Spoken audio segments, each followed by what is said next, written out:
என் நெஞ்சில் குடியிருக்கும்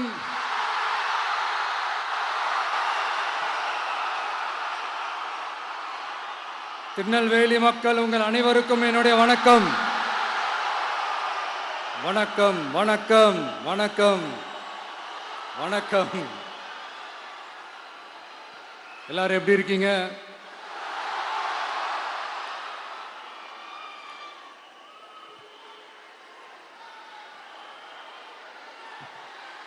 உங்க மகன், உங்க அண்ணன், உங்க தம்பி, உங்க தோழன், உங்க நண்பன், உங்க விஜய் உங்களை தேடி வந்திருக்கிறேன். இந்நேரம் திமுக கையில அந்த முழு பவரும் இருந்திருந்தா, இந்நேரம் ஸ்டாலின் சார் கையில் அந்த முழு பவர் இருந்திருந்தா கண்டிப்பா இந்த நிகழ்ச்சி நடந்திருக்காது. ஏதாவது ஒரு முட்டுக்கட்டையை போட்டு நம்மளை வரவிடாம பண்ணியிருப்பார். ஆனா இப்பதான் அவர் ஒரு அதிகாரம் இல்லாத ஒரு முதல்வரா அப்படியே இருக்காருல்ல, ஒரு கேர்டேக்கர் கவர்மெண்ட்னு சொல்லுவாங்க இந்த பீரியடை. ஸோ அப்படி இருக்கிறதுனாலயோ என்னமோ கொஞ்சம் ஈஸியாக வர முடிஞ்சதுன்னு நினைக்கிறேன். அது மாதிரி இந்த திமுக கவர்மெண்ட் நமக்கு எவ்வளவு பிரச்சனைகள், எவ்வளவு நெருக்கடிகள், எவ்வளவு அவதூறுகள், அவங்களையும் தாண்டி இன்னும் சில பேர் இன்னும் நிறைய அவதூறுகள் எல்லாமே பரப்புனாங்க.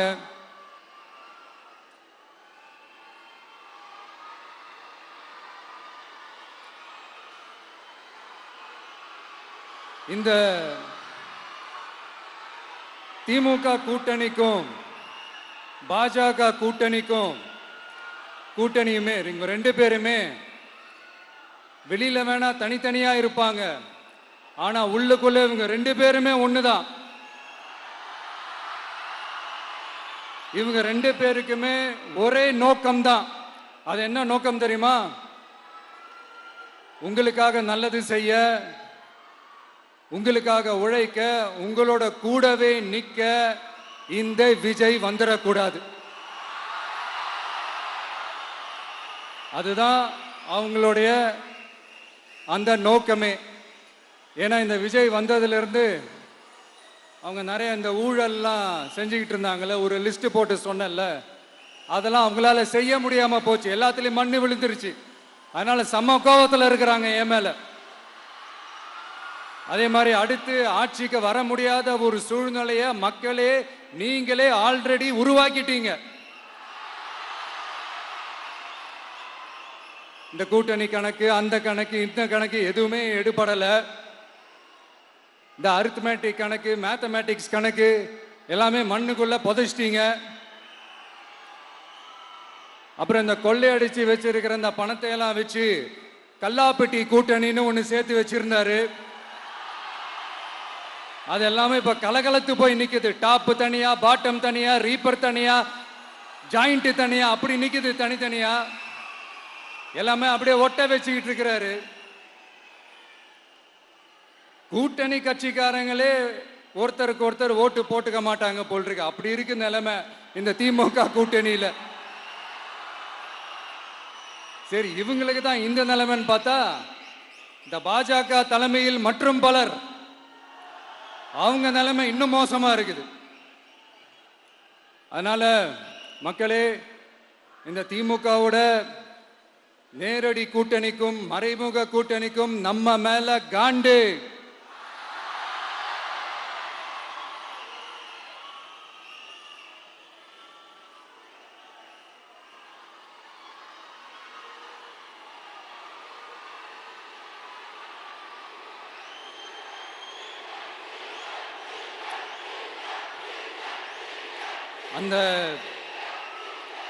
அந்த காண்டுக்கு ஒரு காரணம் என்ன தெரியுமா?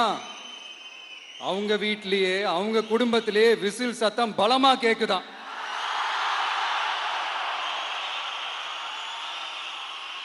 அடுத்த காண்டு அது இந்த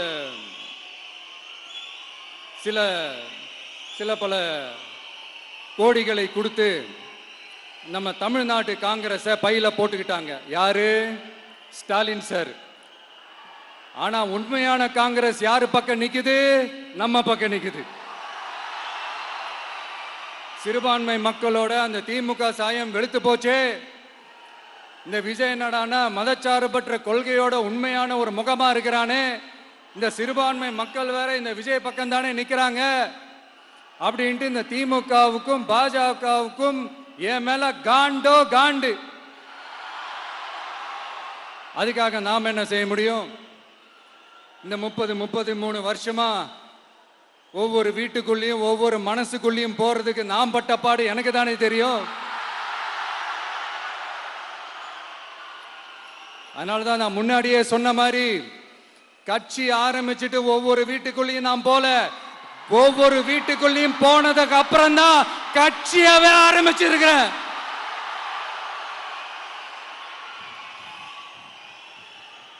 இது இந்த அரசியல் எல்லாத்தையும் தாண்டி இருக்கிற ஒரு உறவு. கட்சி கிட்சி எல்லாத்தையும் தாண்டி இருக்கிற ஒரு உறவு. இது ஒரு பூர்வ ஜென்ம பந்தம். இது சும்மா இந்த அரசியல் ஆதாயம் தேடுறவங்களுக்குலாம் இது என்னன்னே புரியாது. இது மற்றவங்களுக்கு வேணா எலெக்ஷன். ஆனா இந்த விஜய் கூட நிக்கிறவங்களுக்கும் இது ஒரு இமோஷன். நான் சந்தோஷப்பட்டா மக்கள் சந்தோஷப்படுறாங்க, மக்கள் சந்தோஷப்பட்டா நான் சந்தோஷப்படுறேன். எனக்கு ஒண்ணுனா மக்களுக்கும், மக்களுக்கு ஒண்ணுனா எனக்கும். கண்ணு கலங்கும். எவ்வளவு அவதூறுகள்! இந்த கரூர் விஷயத்தை பத்தி ஊருக்கே தெரியும். ஆனா போடு, விஜய் மேல பழிய போடு. என்னடா இவ்வளவு பெரிய ஒரு பழிய தூக்கி விஜய் மேல போட்டாலும் மக்கள் விஜய் கூடவே நிக்கிறாங்க. இது என்னடா அதிசயமா இருக்குது அப்படின்ட்டு அது ட்ரை பண்ணி பார்த்தாங்க. அது மக்கள் கிட்ட எடுபடல. சரி, அடுத்து வேற என்ன பண்ணலாம்? முடக்கு. ஜனநாயகனா முடக்கு. படத்தை முடக்கினா கொஞ்சம் பையன் கொஞ்சம் டிஸ்டர்ப் ஆயிடுவான். அதனால படத்தை முடக்கு. இது யாரு முடக்கினாங்கன்றது உங்களுக்கே தெரியும். அது நான் சொல்ல வேண்டிய அவசியம் உங்களுக்கு இல்லை.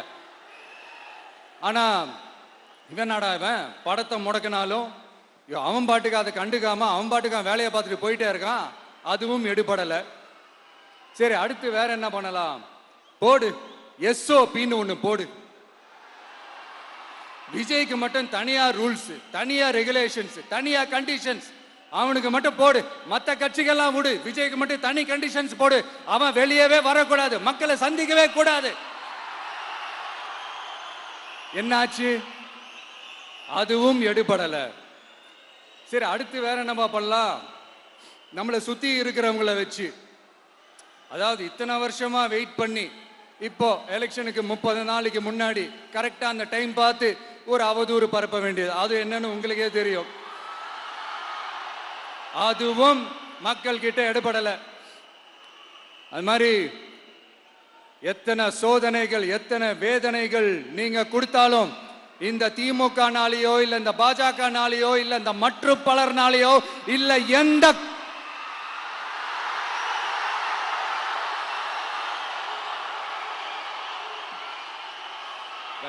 வேற யாராலையும் என்ன மக்கள் கிட்ட இருந்து பிரிக்க முடியாதுன்னு சொல்ல வந்தேன். அதைத்தான் சொல்ல வந்தேன். ஒவ்வொரு வீட்டில் இருக்கிற ஒவ்வொரு விஜயும் இருக்கிற வரைக்கும் என்ன மக்கள் கிட்ட இருந்து பிரிக்கவே முடியாது. இப்படி இந்த சொந்த பந்தம் இவ்வளவு ஸ்ட்ராங்கா இருக்கிறதுனாலதான் நான் முன்னாடியே சொன்ன 234 தொகுதியிலும் இந்த விஜய் தான் வேட்பாளர் அப்படின்னு தான் அதை நான் செஞ்சிருக்கிறேன். ஏன்னா நம்மளுடைய வேட்பாளர்கள் யாரும் டாட்டாவோ பிர்லாவோ அம்பானியோ அதானியோ கிடையாது. நம்ம வீட்டில் இருக்கிறவர், நம்ம குடும்பத்தில் இருக்கிற ஒருத்தரை தான் நான் வேட்பாளராக செலக்ட் பண்ணியிருக்கிறேன். அப்படி செலக்ட் பண்ணி தான் உங்ககிட்ட நான் ஒப்படைச்சிருக்கிறேன். அதனால அந்த வேட்பாளர் வேற, இந்த விஜய் வேற அப்படின்னு நினைச்சிடாதீங்க. இந்த விஜய் தான் வேட்பாளர், அந்த வேட்பாளர் தான் விஜய்.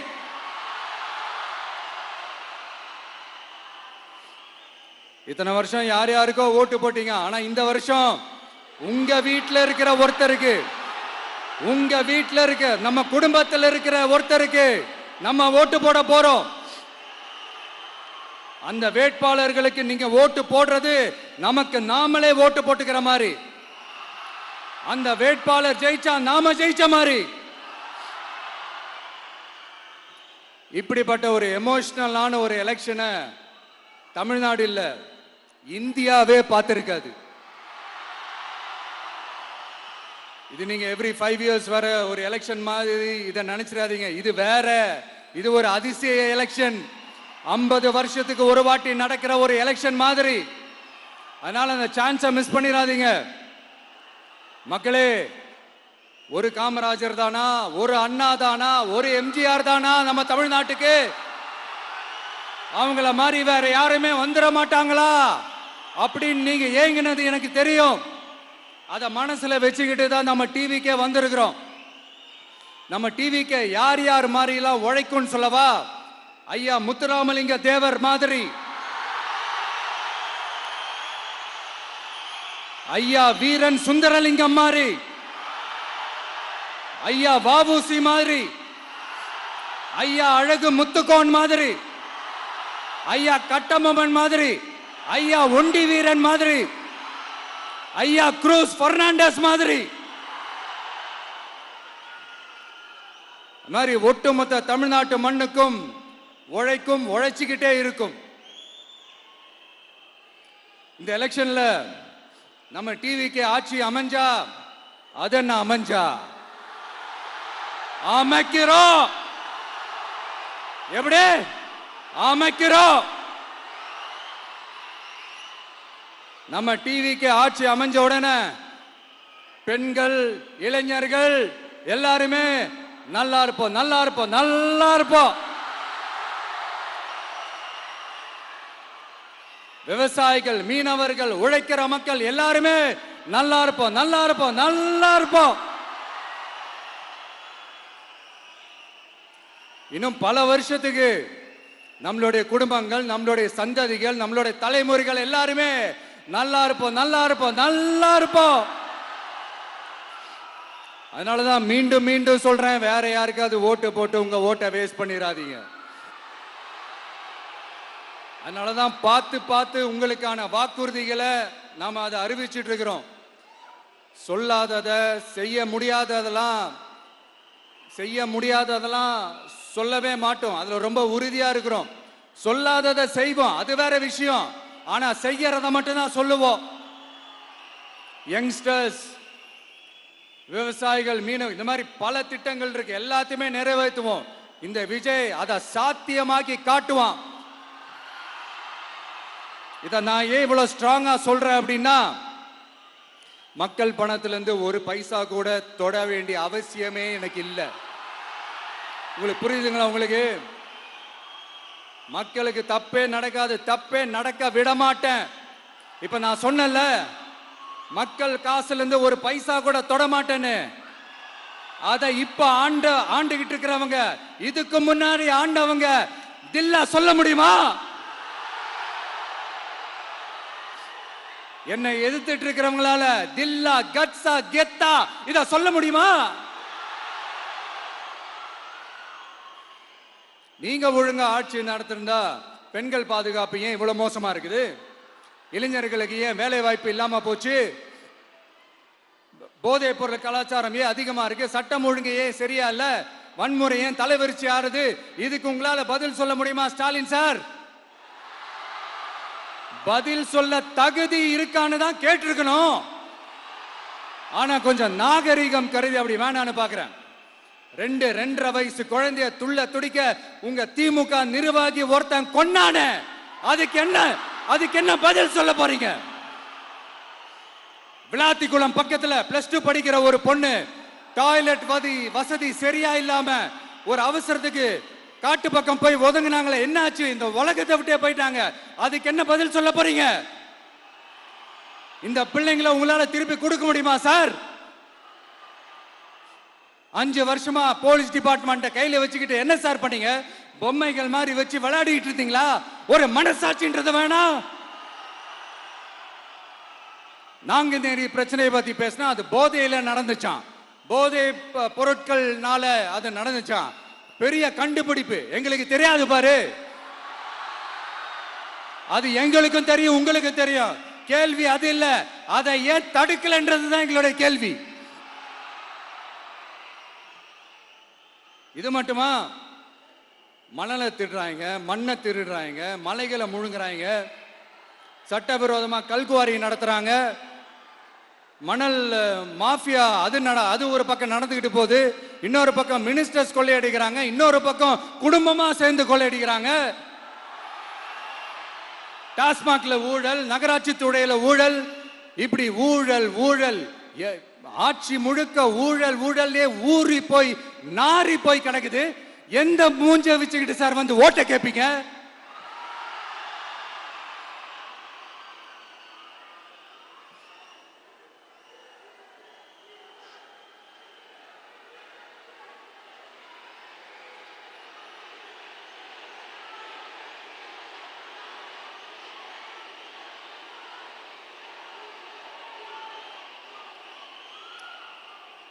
இந்த எலெக்ஷன் சும்மா உங்க பணத்தை எல்லாம் வச்சுக்கிட்டு ஒன்னும் கிழிக்க முடியாது. உங்க பணத்தை எல்லாம் வச்சு மக்கள் எல்லாம் விலைக்கு வாங்கவே முடியாது. இது ஒரு மாற்றத்திற்கான ஒரு எலெக்ஷன். ஒட்டுமொத்த தமிழ்நாட்டு மக்களும் அந்த மாற்றத்தை கொண்டு வர போற அந்த எலெக்ஷன். இது உங்களாலேயோ இல்ல அந்த மற்றும் பலர்னாலேயோ ஒன்னும் தடுக்க முடியாது. அதனால மக்களே, ஏப்ரல் 23ஆம் தேதி காலையில சும்மா பக்காவா ரெடி ஆயிட்டு வீட்டில் இருக்கிற சாமியெல்லாம் கும்பிட்டுட்டு உங்க ஓட்டர் ஐடி கார்டை கையில் எடுத்துக்கிட்டு முதல்ல பூத்துல போய் நின்று அந்த விசில் சின்னத்துக்கு நேரா இருக்கிற அந்த பட்டனை ஒரு அழுத்துங்க. இது ஒரு தலைமுறைக்கான ஒரு தேர்தல், உங்களுக்கான தேர்தல். எப்பேற்பட்ட வசதியான வாழ்க்கையா இருந்தாலும் எல்லாத்தையும் தூக்கி எறிஞ்சது உங்களுக்காக மட்டுமே வந்திருக்கிறேன். உங்களுக்காக நன்றி கடன் செலுத்துறதுக்காக மட்டுமே வந்திருக்கிறேன். அத்தனை வழிகளையும் தாங்கிக்கிட்டு உங்களுக்காக மட்டுமே வந்திருக்கிறேன். ஒரு நாளும் பொய் சொல்லி உங்களை நான் ஏமாத்தவே மாட்டேன். இந்த 4 முனை போட்டி, 40 முனை போட்டி, எத்தனை முனை போட்டின்னு எத்தனை உருட்டினாலும் இங்க 2 முனை போட்டி மட்டும்தான். ஒண்ணு, இன்னொன்னு எஸ், ஒன்னு டிவிகே, இன்னொன்னு டிஎம்கே. மக்கள் விரோத ஆட்சி நடத்துற ஸ்டாலின் சார் வேணுமா? மக்களை நேசிக்கிற உங்க விஜய் வேணுமா? அவ்வளவுதான் இந்த எலெக்ஷன். அதனால உங்க மகனுக்கு, உங்க அண்ணனுக்கு, உங்க தம்பிக்கு, உங்க பிள்ளைக்கு